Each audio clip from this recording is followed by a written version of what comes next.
नशे में जीने लगा, नाव चल रही है। बंधी थी नाव इसीलिए तो नहीं चली, मंजिल इसीलिए तो नहीं मिली नाव को, क्योंकि नाव खूंटे से बंधी थी। आपको भी मंजिल इसीलिए नहीं मिलती क्योंकि आप भी संसार के खूंटे से बंधे हैं। जब तक आप अपने आप को इस खूंटे से खोलेंगे नहीं, संसार से अपने आप को मुक्त नहीं करेंगे, तब तक भगवान की प्राप्ति हमें भी तो नहीं होगी। इसीलिए कहता हूं, जितना जल्दी हो सके मन भगवान में लगाओ, भोगों से मन हटाओ और मन भगवान के श्री चरणों में लगाओ। यही तुम्हारे संगी और साथी हैं, यह बात समझ लो, इसी से कल्याण।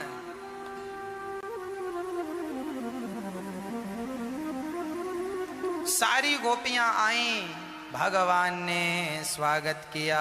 स्वागतम वो महाभागा,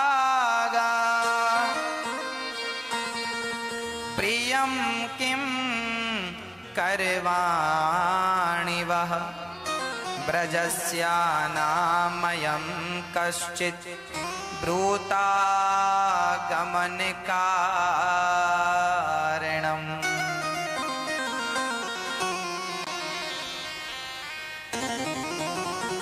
भगवान सारी गोपियों का स्वागत करते हैं। स्वागतम वो महाभागा, आओ देवियों, ये बताओ कि यहां आने का कारण क्या है। गोपियों ने कहा आपने तो बुलाया। भगवान बोले हमने कब, हम तो बांसुरी बजा रहे हैं, आप चली आई। अच्छा आ गई हो, जंगल देख लिया ना, सुंदर है ना, अब जाओ। गोपियों ने कहा हम आपको छोड़कर नहीं जा सकते, हम आ गई हैं, जाने के लिए थोड़ी आई हैं, अब हम आपको छोड़कर नहीं जाएंगे। प्रिय भक्तों, गोपियों ने भगवान से कहा श्याम सुंदर, हमने सब त्याग दिया, अब आपको नहीं त्याग सकते।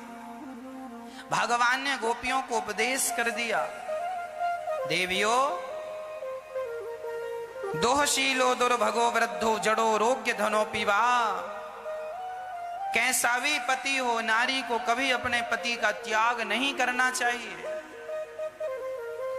सदा अपने पति का सम्मान करना चाहिए, सदा अपनी पत्नी का सम्मान करना चाहिए। पत्नी को चाहिए कि पति का आदर करे और पति को चाहिए कि पत्नी का सम्मान करे। दोनों पति पत्नी बड़े प्रेम से अपनी गृहस्थी को आगे बढ़ाओ। भगवान, सच्ची गृहस्थी क्या है? सच्ची गृहस्थी वही है जहां दोनों पति पत्नी मन को भोगों से हटाकर मन को भगवान में लगाएं। ये तो गृहस्थी है। और नहीं सारी जिंदगी बुढ़ापे में भी भोग ही भोग रहे हैं, तो ये कोई गृहस्थी है? ये तो कुत्ता बिल्लियों की तरह है, पड़े भोगी हैं। इसीलिए समय गुजर चुका है, मन भगवान में लगाने का प्रयास करो, ब्रह्मचर्य का पालन करो। स्त्री को भी ब्रह्मचारी हो जाना चाहिए और पुरुष को भी ब्रह्मचारी हो जाना चाहिए। आप ब्रह्मचारी रहोगे तो भगवान में मन लगेगा और भोगों ही मन में मन लगाओगे, भोग ही भोगते रहोगे तो आपका मन बिल्कुल नहीं लगेगा। आंख बंद करके बैठोगे तो भोग ही नजर आएंगे क्योंकि तुम वही भोग रहे हो। अरे मन वहां से हटे, दूरियां हो, अब मन से उन विषयों की, तब तो मन भगवान में भी वहां जाता है, भोगों की तरफ। इसीलिए मन को भगवान में लगाना पड़ता है, लगता नहीं है, जबरदस्ती से पकड़ना पड़ता है। शुरू में पकड़ना पड़ेगा, धीरे धीरे फिर ये शांत हो जाएगा। मन की उथल पुथल, मन की गति है अटपटी, झटपट लखे न कोय, और मन की जब खटपट मिटे तो झटपट दर्शन होए। मन की खटपट जब मिटे तो झटपट दर्शन होए, ना मिटे तो नहीं होए। मन से विषय वासना का त्याग कर दीजिए। 50 साल के बाद 55 और 60, हम तो 50 साल का ही कहेंगे, 50 साल के बाद पति और पत्नी दोनों रहें साथ में, पर भोगी बनकर ना रहें, योगी बन जाओ। भोग भोग कर देख तो लिया तुमने कितना सुख मिला, क्यों अपने शरीर की शक्ति भोगों में नष्ट कर रहे हो? क्यों नहीं वही शक्ति भगवान की प्राप्ति का कारण बना लेते? इसीलिए ये आपकी जिम्मेदारी है कि आपको अपनी शक्ति भोगों में लगाना है या अपनी शक्ति भजन में लगाना है, ये निर्णय आपका है। इसीलिए गृहस्थ में रहकर योगी बना करो। भोगी तो लगभग लोग हैं ही। पति और पत्नी बड़े प्रेम से रहें। गुरु वशिष्ठ और अरुंधति दोनों पति पत्नी हैं, पर कैसे प्रेम से रहते हैं, साथ में रहते हैं, एक ही कुटिया पर रहते हैं, एक साथ रहते हैं, पर कभी वो कथा सुनाती है तो कभी ये सुनाने लगते हैं। एक सुने एक सुनाए। तुम दोनों पति पत्नी भगवान की बातें किया करो, भगवत चिंतन किया करो, भगवान का नाम रटा करो। यही गृहस्थी की सार्थकता है। इसी से गृहस्थ जीवन सफल होता है।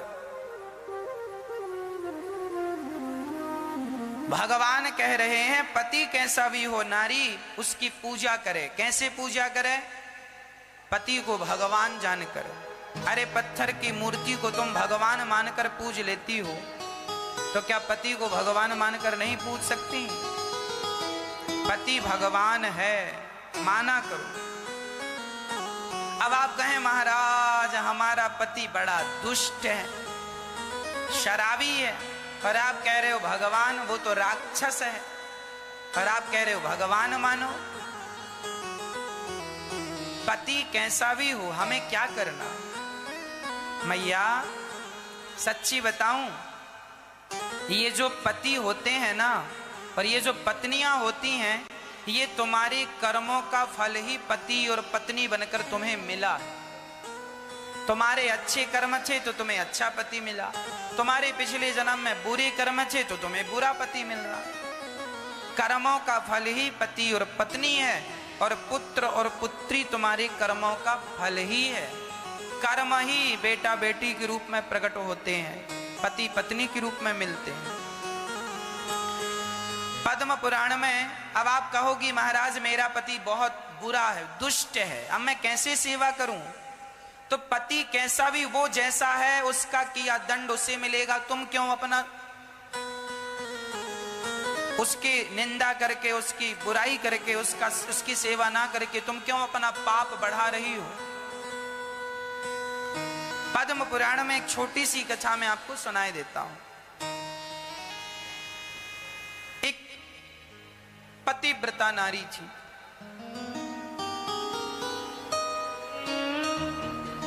वह नारी जब उसका विवाह हुआ तो उसके पति को कुछ दिन बाद कोढ़ का रोग हो गया।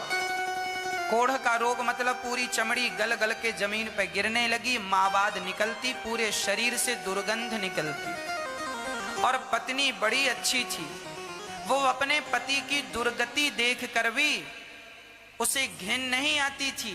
शादी हुए अभी मात्र 6 महीना हुआ था और पति रोगी हो गया, पूरा शरीर गलने लगा, बड़ा बुढ़ा सा दिखने लगा, काला हो गया, एकदम बीमार पड़ गया।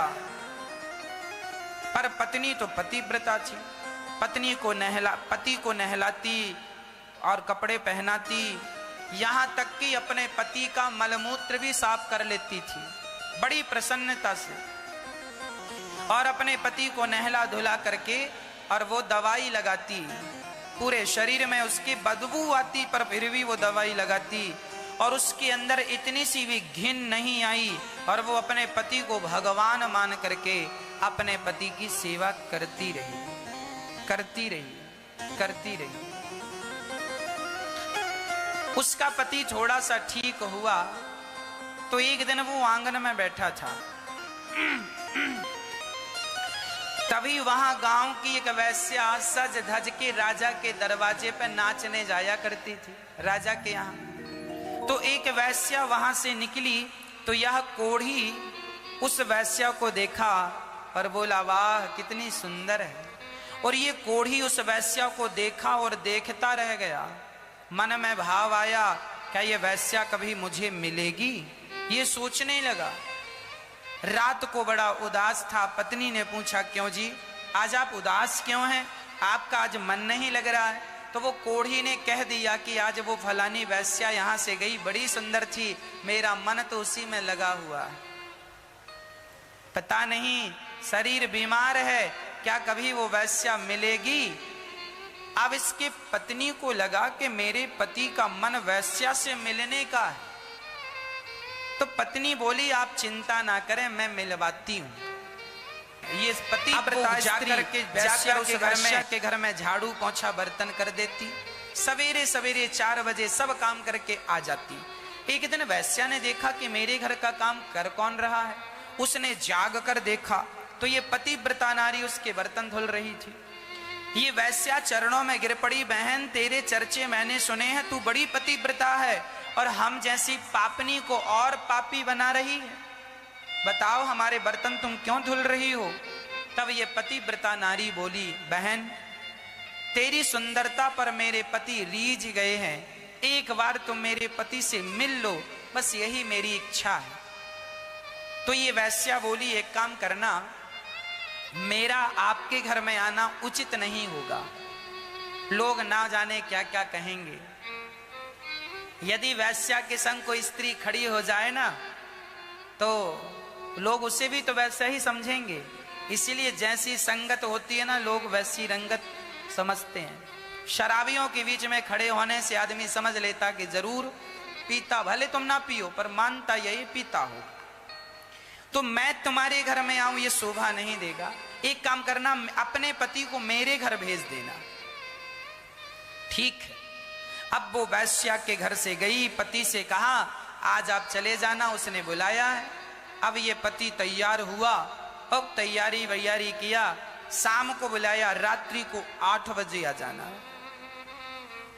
जाने लगा, घर से निकला ही था कि उसका पांव एक पत्थर में टकराया और मुंह केवल धड़ाम से गिरा, और गिरा तो पांव में मोच आ गई, चलने में असमर्थ हो गया, एक कदम ना चल पाया, मोच आ गई। अब रोने लगा, बुलाया था उसने, अब पता नहीं मैं पहुंच पाऊंगा कि नहीं, अब मैं कैसे जाऊं। तो इसकी पत्नी बड़ी पतिव्रता थी, इसने कहा अब रोइए मत, मैं आपको ले चलती हूं, मेरे से चला नहीं जाता, कोई बात नहीं, आप मेरे कंधे पर बैठ जाओ। अपने पति को अपने कंधे पर बिठाकर और एक वैश्या के घर ले जाने लगी, पर गांव के भीतर से नहीं जाती, जंगल के रास्ते से जाती है। गांव वाले देखेंगे तो क्या कहना, अरे कहां जा रही हो, कैसे कहेंगे कि वैश्या के घर जा रहे हैं। वो जंगल के रास्ते जाने लगी। उसी समय एक जंगल में घटना घट गई। राजा के कुछ खजानों पर चोरों ने हमला कर दिया। चोर बहुत सारा खजाने का धन चुरा कर भागे और इन्हीं जंगलों में आकर सिपाहियों ने पीछा किया। चोरों को लगा अब तो पकड़े जाएंगे, तो वहां मांडव्य ऋषि बैठे थे। मांडव्य ऋषि की झोपड़ी पर चोरों ने सारा चुराया हुआ धन रख दिया। सिपाहियों को झोपड़ी से धन मिला तो सिपाहियों को लगा ये बाबा चोर है। एक मांडव्य ऋषि वहां पर थे, उन संत को सिपाहियों ने चोर कह कह करके एक सूल गाड़ दिया, एक लोहे का पैना सा, वो सूल कहते हैं, गाड़ दिया और बाबा जी को उस पर बिठा दिया। तो नीचे से चुभता हुआ वो सिर से लोहा निकल गया।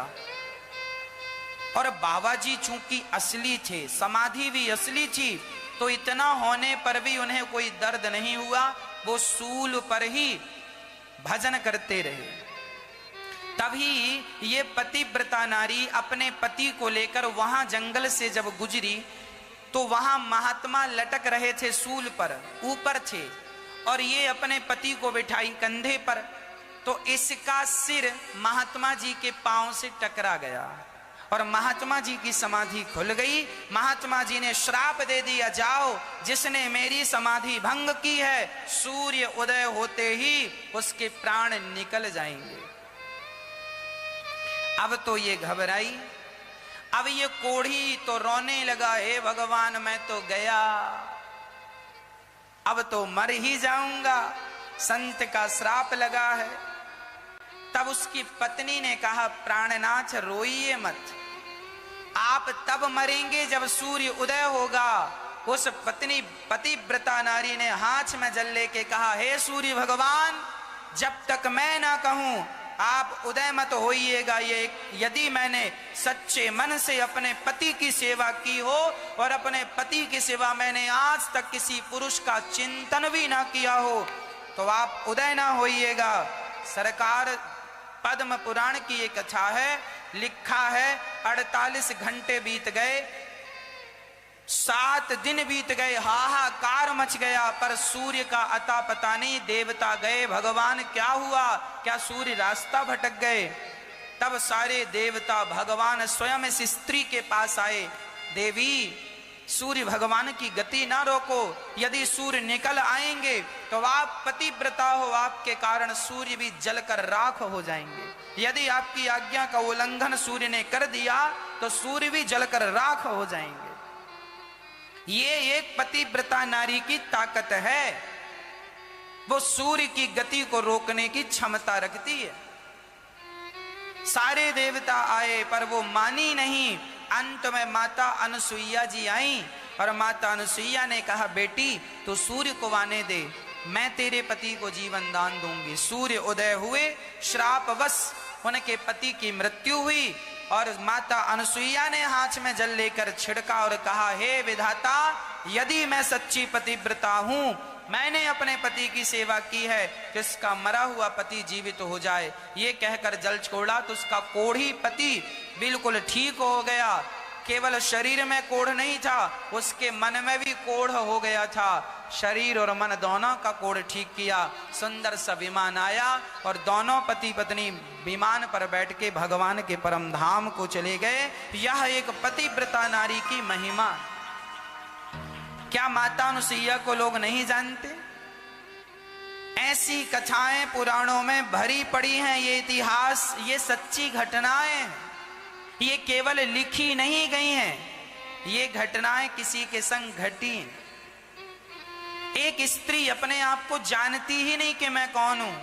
अरे तुम पतिव्रता नारी हो, तुम पतिव्रता नारी कौन? जो अपने पति के सिवा स्वप्न में भी दूसरे पुरुष का चिंतन ना करे, उसे पतिव्रता जान लेना, पतिव्रता मान लेना। ऐसी नारी सूर्य की गति को भी रोक सकती है। इसीलिए हमें पतिव्रता होना चाहिए। नारी सदा अपने पति की सेवा करे, भगवान जानकर। और पुरुष का काम क्या है? पुरुष ऐसा ना हो कि पत्नी को मारता ही रहे, डांटता ही रहे।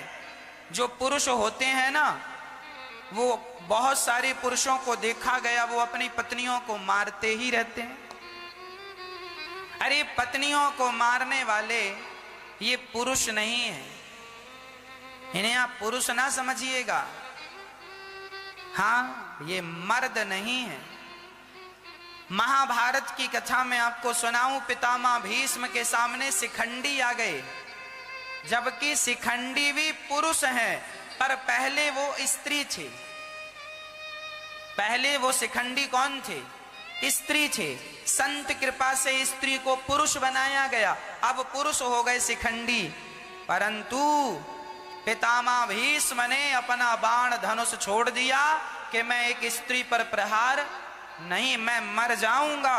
पर हमारे सनातन धर्म की संस्कृति है, शिष्टाचार है और हमारे संस्कार हैं, हम कभी स्त्रियों पर हाथ नहीं उठाते। अर्जुन जैसे धनुर्धर लोगों ने कभी स्त्रियों पर हाथ नहीं उठाया। पितामह भीष्म जैसे महारथियों ने कभी स्त्रियों पर हाथ नहीं उठाया। और आजकल का पुरुष पत्नी पर हाथ उठाता है और कहता है मैं मर्द हूं।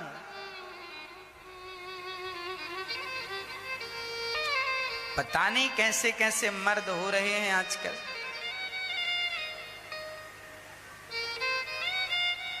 पुरुष को चाहिए कि वो नारी का सम्मान करे। यत्र नार्यस्तु पूज्यन्ते रमन्ते तत्र देवता तत्रैतास्तु न पूज्यन्ते सर्वास्तत्राः फलाः क्रिया। जिस घर में नारी का सम्मान होता है उस घर में देवी देवताओं का वास होता है। जिस घर में नारी का सम्मान नहीं होता उस घर में देवी देवताओं का कोई वास नहीं होता।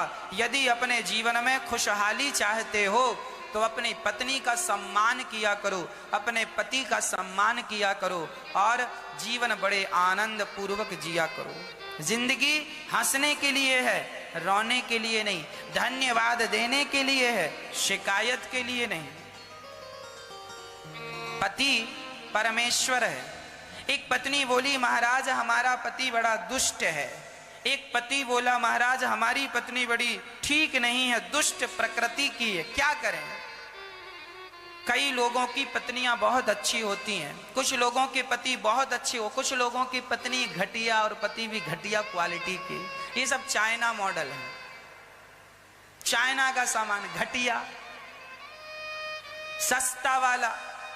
आपका पति ज्यादा शराब पीता है, ज्यादा परेशान करता, मतलब भगवान ने तुम्हें सस्ता वाला पति दे दिया। सस्ता पति क्यों दिया? क्योंकि आपके पुण्य का बजट जरा कम था। आपने पुण्य कम किए थे तो सस्ता पकड़ा दिया। जरा पुण्य ज्यादा करते तो वीआईपी कंपनी वाला पति मिलता, टिकाऊ, ना डांटता ना मारता, प्यार ही प्यार करता। पर तुम्हारा बजट जरा कम था, भगवान ने सस्ता वाला पकड़ा दिया। केवल पति सस्ते नहीं, पत्नियां भी सस्ती और महंगी हो। राम लक्ष्मण भरत, भरत चौथे का नाम शत्रुघ्न। चार, इन चारों में सबसे बड़े कौन हैं ये भैया बताएंगे, और सबसे छोटे? शत्रुघ्न जी की मां का नाम बताओ आप, और भरत जी की मां का नाम आप बताओ। चश्मा वाले भैया पीछे वाले, हाँ क्या कही? दशरथ जी की कितनी पत्नियां हैं? चार। चार, ये भैया टोपी वाले कह रहे हैं चार। अरे अभी तो चार कह रहे थे, एक कहां चली गई?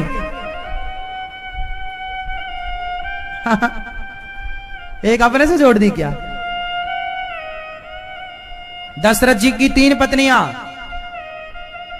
तीनों के नाम माता, बड़ी पत्नी माता कौशल्या, मझली माता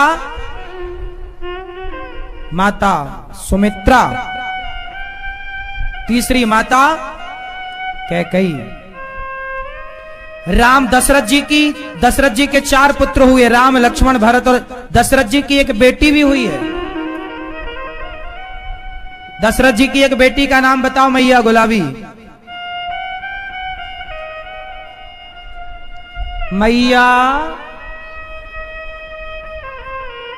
सो रही हो क्या मां, या सुन रही हो मां? मैया बताओ, दशरथ जी की बेटी का नाम, राम जी की बहन का नाम क्या है? शांता। याद रखो, कोई पूछे तो उत्तर दे सकते हैं। भगवान राम की एक बहन भी है, क्या नाम है? क्या नाम है? शांता। अब आपसे कोई पूछे कि ये शांता इन तीनों रानियों में किस रानी से प्रकट हुई, तो बताओ शांता किनकी बेटी है? कौशल्या की बेटी, सुमित्रा, या कैकेयी मां की? माता सुमित्रा की पुत्री है शांता। माता सुमित्रा से शांता का जन्म हुआ। शांता को दशरथ जी ने दान कर दिया था। बचपन में दशरथ जी के एक मित्र थे, रोमपाद उनका नाम था, उन्हें अपनी बेटी शांता दान कर दी थी। वही बेटी शांता श्रृंगी ऋषि से विवाही गई थी। वही श्रृंगी ऋषि जिन्होंने दशरथ जी के पुत्र के लिए यज्ञ कराया था। श्रृंगी ऋषि वशिष्ठ बुलावा। समझ में आ रही है बात? तो ये राम लक्ष्मण भरत और शत्रुघ्न चारों भैया। राम जी के जन्म की, राम जी के प्रकट की तिथि क्या है? आप बताओ, बैठे बैठे कौन सी तिथि है आप बताओ? रामनवमी। कौन से महीने की रामनवमी? चैत्र माह की। कौन सा पक्ष? चैत्र माह शुक्ल पक्ष, तिथि नवमी। राम जी के जन्म का सही समय कोई नहीं बोलेगा, ये भैया बताएंगे। बताओ राम जी का समय कितने बजे जन्म हुआ था?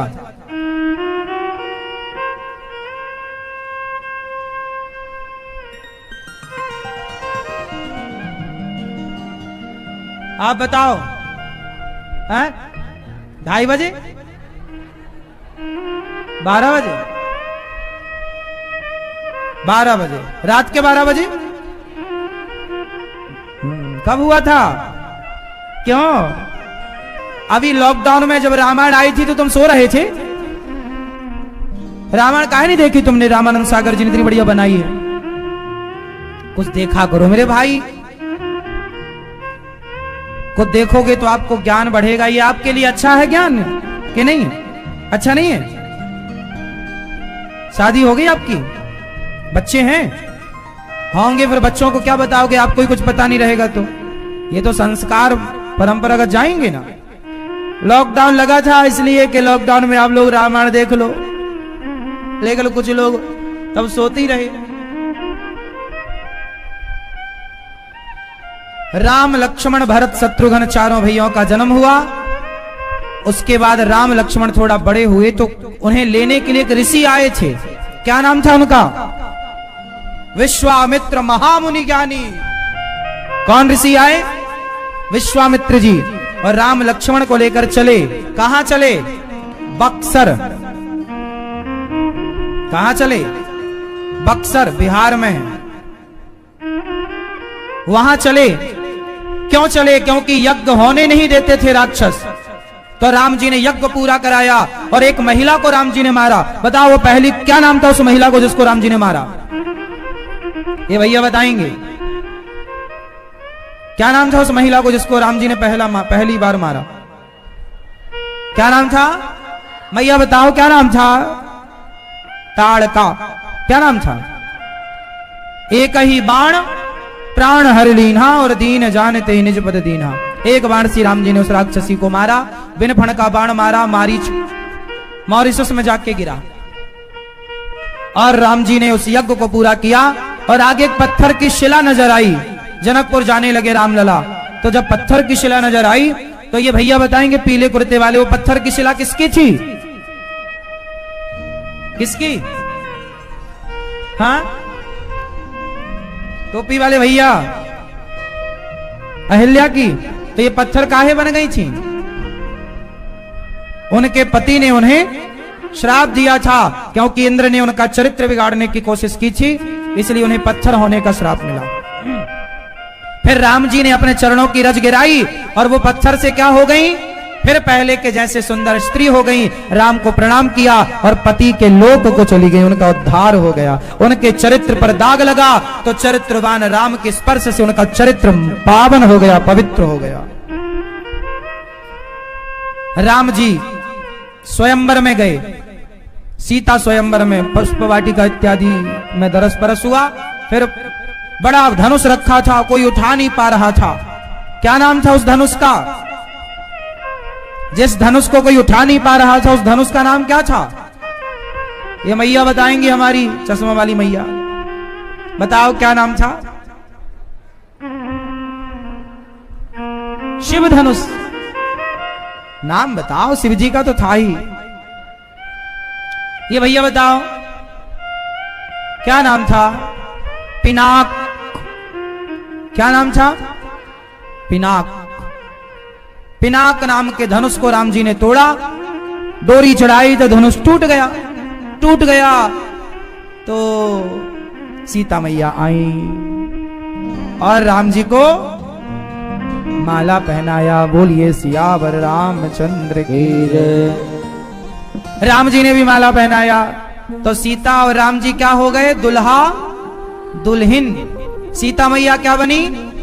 दुल्हन। और राम जी क्या बने? दुल्हा। चारों दुल्हा में बड़का कमाल सखिया। बड़े सुंदर लग रहे हैं राम जी। राम जी अब बड़े बड़े राजा उचकने लगे, सबको समझा। वहां पर परशुराम जी आ गए, उनको शांत किया। फिर बारात आई, फिर चारों का विवाह दशरथ जी ने कर दिया। राम जी का विवाह माता सीता जी के संग, भरत जी का विवाह माता मांडवी के संग, और शत्रु भरत जी लक्ष्मण जी का विवाह माता उर्मिला के संग, और शत्रुघ्न जी का विवाह माता श्रुतकीर्ति जी के संग। ये चारों भैयों का विवाह हुआ। कैकेयी मां ने राम जी को खूब बढ़िया दिया है, सिया मां को सोने का महल। फिर राम जी आए रहे। एक दिन राम जी को राजा बनाने का भाव आया दशरथ जी के मन में, तो कैकेयी मां की बुद्धि किसने बिगाड़ दी? किसने? आपके पड़ोसी ने। हाँ, ऐसे पड़ोसियों से सावधान। ये मंथरा पड़ोस में ही रहती थी, पड़ोस में कैकेयी के बिल्कुल पास। कैकेयी की बुद्धि भ्रष्ट हो गई, माता कैकेयी की बुद्धि मंथरा ने बिगाड़ दी, और राम जी को कितने सालों का वनवास दे दिया? 14 साल। राम जी वनवास चले। पहली रात्रि श्रृंगवेर तमसा नदी के तट पर, फिर श्रृंगवेर पर पहुंचे, निषाद के यहाँ रात्रि विश्राम की। फिर सवेरे केवट से नाव मांगी, राम जी पार गए। और फिर राम जी ने अपनी कुटिया कहां बनाई? कहां? चित्रकूट। कहां? भरत जी राम जी से मिलने कहां आए? चित्रकूट। भरत जी आए। भरत जी को राम जी ने क्या दिया था? चरण पादुका। चरण पादुका के रूप में राम ही प्रकट भये। भरत जी गए। फिर राम जी चित्रकूट से कहां गए? जल्दी बताओ।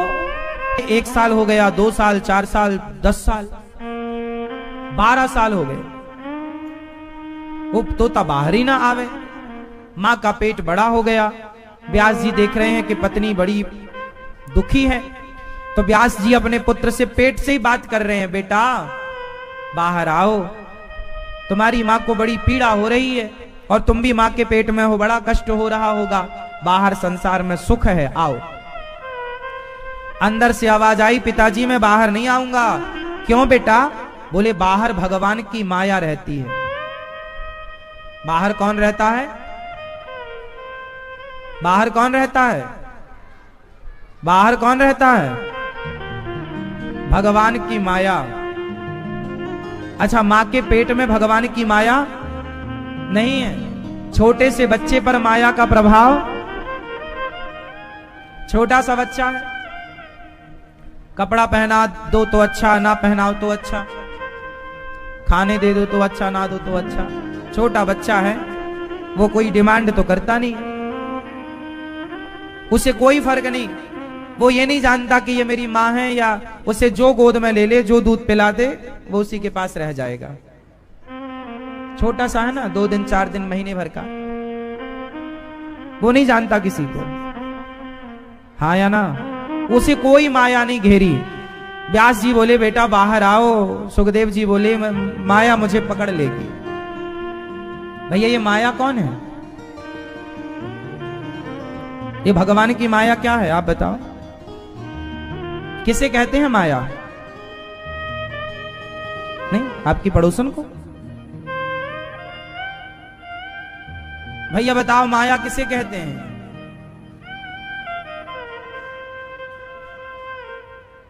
ये भैया बताओ माया, ये भगवान की माया क्या है? ये माया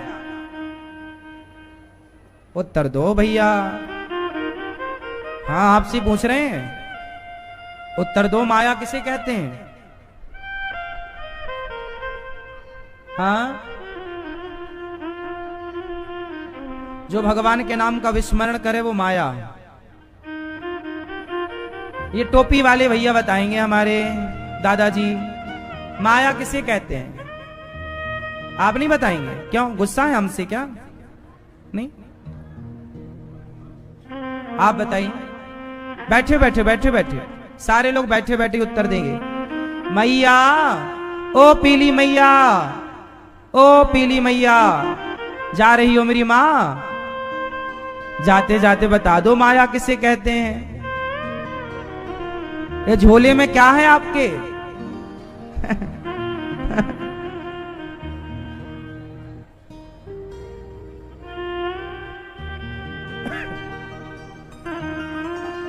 माया किसे कहते हैं? बहुत कठिन भी नहीं है ये विषय और बहुत सरल भी नहीं है ये विषय।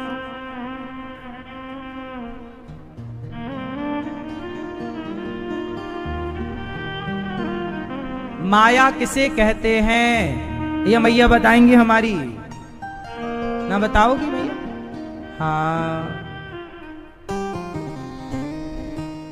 हम बता मैया, ये जूम कर रही है मोबाइल में, ये मैया बताएंगी वीडियो। हाँ मैया बता, माया किसे कहते हैं? हाँ मैया बैठ जाओ मेरी माँ, बैठ के सुनो आनंद से और बताओ माया किसे कहते हैं? मोटापे को माया कहते हैं। मैया कह रही है मोटापा हो गया ये माया है। ये मैया इस तरफ की बताएंगी हमारी माया क्या है। ये तरफ की मैया, मैया माया, अरे सिंपल अभी तो बताई थी कुछ दिन पहले, जो है नहीं, दोहराओ, जो और जो हम बता रहे हैं भूल मत जाना, बहुत काम की बात बता रहे हैं। करोड़ों रुपया खर्च करके भी तुम पाना चाहोगे तो यह ज्ञान करोड़ों में भी ना मिलेगा तुम्हें जो फ्री में मिल रहा है। माया किसे कहते हैं? हम बहुत कठिन कठिन परिभाषाओं को बिल्कुल आपके सरल भाषा में समझा देते हैं ताकि आपके समझ आ जाए। माया किसे कहते हैं ये प्रश्न है तो उत्तर है कि जो है नहीं पर दिखाई पड़े, जो है नहीं, जो हो ना पर दिखे। जैसे जादूगर की जादू,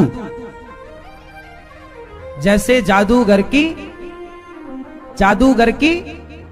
जादू, जादूगर क्या करता है कि मिनटों में सब कुछ नोट ही नोट बना देगा, रस्सी का सांप बना देगा, आदमी को गायब कर देगा। उसकी जादू बिल्कुल दिखती, अच्छा ऐसा हो गया, लेकिन जैसा दिखता है वैसा होता नहीं है। बताओ, जैसा दिखता है वैसा यदि वो कर लेता तो वो भगवान नहीं हो जाता, वो जादूगर थोड़ी रहता।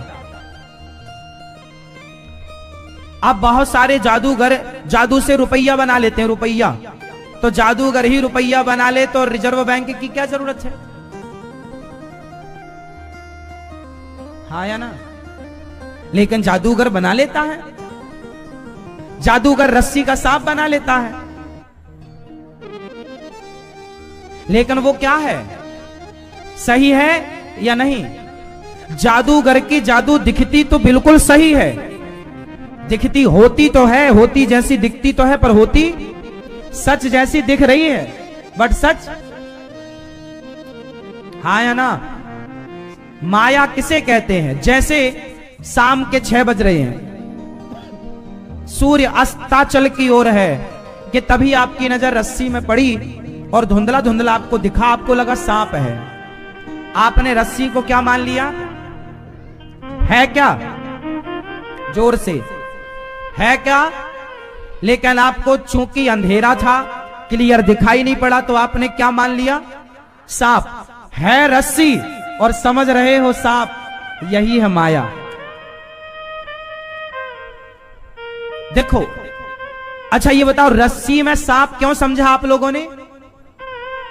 आप बताओ, रस्सी में आपको सांप की भ्रांति क्यों हुई, सांप की गलतफहमी क्यों हुई? अब भी बताया हूं, ध्यान से सुना होगा शब्द तो याद करो, क्यों हुई? इसका मतलब ध्यान से सुन नहीं रहे हैं आप लोग। क्योंकि अंधेरा था, प्रॉपर प्रकाश होता तो आपको रस्सी में रस्सी दिखाई पड़ती, सांप नहीं। लेकिन चूंकि धुंधला था, धुंधला धुंधला सूर्य अस्ताचल की ओर था ना, तो बिल्कुल ना उसे अंधेरा कहेंगे ना उसे उजेला कहेंगे, तो वो क्या था? वो जो धुंधला धुंधला समय था ना अस्ताचल का, ना तुम्हें सही पूरा दिख रहा है, ना आप ये कह सकते कि हमें नहीं दिख रहा है, और ना तो अभी आप ये कह सकते कि दिख तो रहा है पर क्लियर नहीं है। वही है, दिख तो रहा है पर क्लियर नहीं है, वही है माया, यही है माया। उसी माया के कारण, उसी अंधेरे के कारण आपने रस्सी को सांप समझ लिया। उसी तरह ये संसार क्या आपका है, अपना है? उत्तर दो। क्या ये संसार अपना है? क्या परिवार अपना है? क्या आपका क्या है? बच्चे किसके हैं फिर? आपके हैं? बच्चे आपके हैं? हाँ। और अभी क्या बोल रहे थे? अपना कुछ नहीं है। और अब भी बात आई तो नहीं हमारी बच्चे हैं, आप चेक करा लो।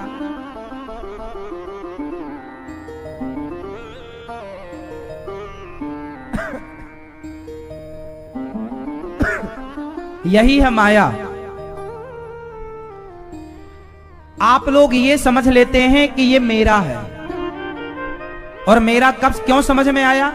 जैसे रस्सी को सांप आपने अंधेरे में समझा है, उसी प्रकार ये संसार, ये परिवार, अरे परिवार संसार छोड़ दो भैया, ये बताओ ये शरीर आपका है?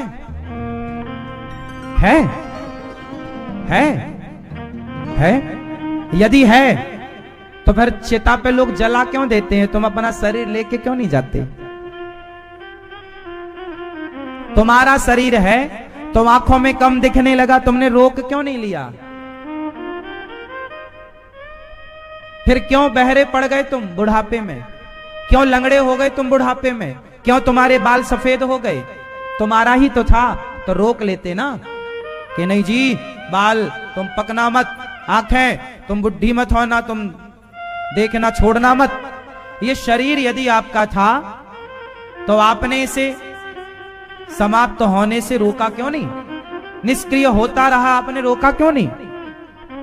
इसका मतलब ये शरीर आपका, धीरे धीरे आपका शरीर आपको छोड़ रहा है। लड़कपन छूट गया तो जवानी का शरीर मिल गया, जवानी का शरीर छूटेगा तो बुढ़ापे का प्रवेश होगा, बुढ़ापे में आप प्रवेश होंगे, और बुढ़ापा छूटेगा तो सीधा जर्जरता आएगी, और जर्जरता छूटेगी तो सीधा खत्म। इसलिए आप ये बात समझो कि ये जो शरीर है ये भी अपना। आप में से कितने लोग इस बात से सहमत हैं कि शरीर भी अपना नहीं है? या आप में से कोई ये मानता है कि शरीर मेरा है? आप में से कितने लोग ये मानते हैं कि शरीर मेरा है? हाँ, मैया मानती हैं। ये मैया बोल रही है कि ये शरीर मेरा है। नहीं, ये शरीर यदि आप मान भी लो कि मेरा है तो माने बैठे रहो, तुम्हारे मानने से होगा क्या? तुम मान लो या मत मानो, तुम्हारे जाते लोग ले जाएंगे, चिता पे रखेंगे और आग लगाएंगे। तुम्हारी आंखों के सामने लोग जल गए कितने। इसलिए ये शरीर भी हमारा नहीं है, लेकिन हम मान क्या रहे हैं? ये मेरा है। आप लोग क्या कहते हैं? ये हाथ मेरा है, ये आंख मेरी है, डॉक्टर साहब मेरी आंख में दर्द है, मेरा पेट, मेरा शरीर, मेरा घुटना, मेरा सिर। आप क्या कहते हैं? ये मेरा है। क्यों कहते हैं आप? क्योंकि रस्सी को आपने सांप क्यों कहा? क्योंकि अंधेरा था। शरीर को आपने अपना क्यों मान लिया? क्योंकि माया है, यही माया है। जो आपका है नहीं, आपको अच्छे से पता है कि आपका नहीं है, लेकिन आप कह रहे हैं कि मेरा, यही माया है। समझ में आई मैया? आपको अच्छे से पता है कि ये शरीर भी मेरा नहीं है, लेकिन आप कहेंगे कि ये मेरा है।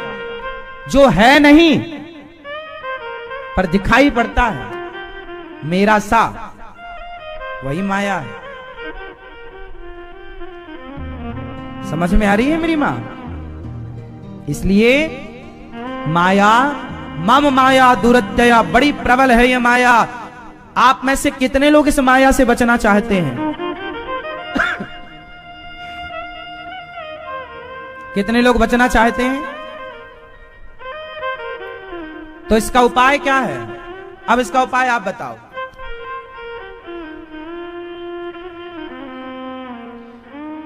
मैया, ओ मेरी प्यारी मां, ध्यान से सुनो। मेरी माया से बचना है तो उपाय एक है। एक मछुआरा था, वो पानी में जाल डालता था मछली पकड़ने के लिए। बहुत सी मछलियां उसके जाल में फंसी, पर एक मछली थी जो बार बार वो जाल डालता था पर मछली फंसी नहीं। जानते हो क्यों? बताओ क्यों नहीं फंसी वो मछली उसके जाल में? एक तालाब में, वो पूरे तालाब में जाल डाले, लेकिन फिर भी वो मछली नहीं फंसी। एक मछली, बार बार उसके जाल डालने पर भी वो मछली नहीं फंसी। बताओ वो मछली कहां थी कि नहीं फंसी?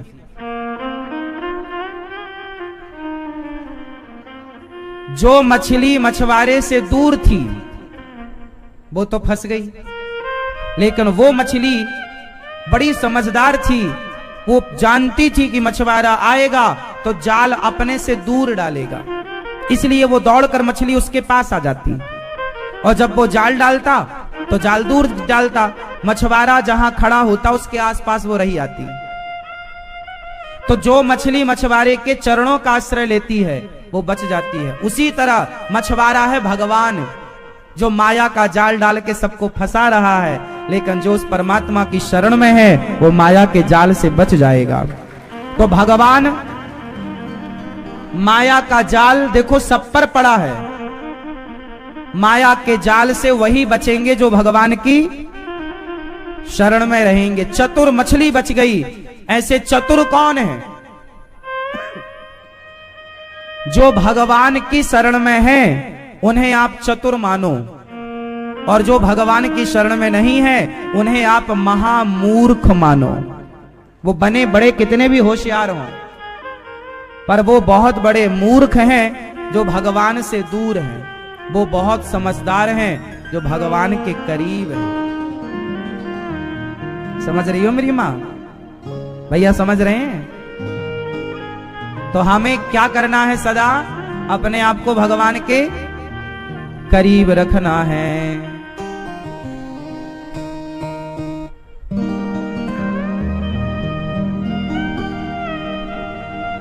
भगवान के पास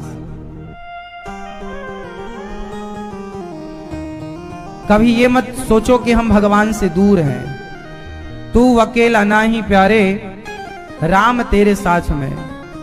सदा अपने आप को भगवान के पास रखो और कहो,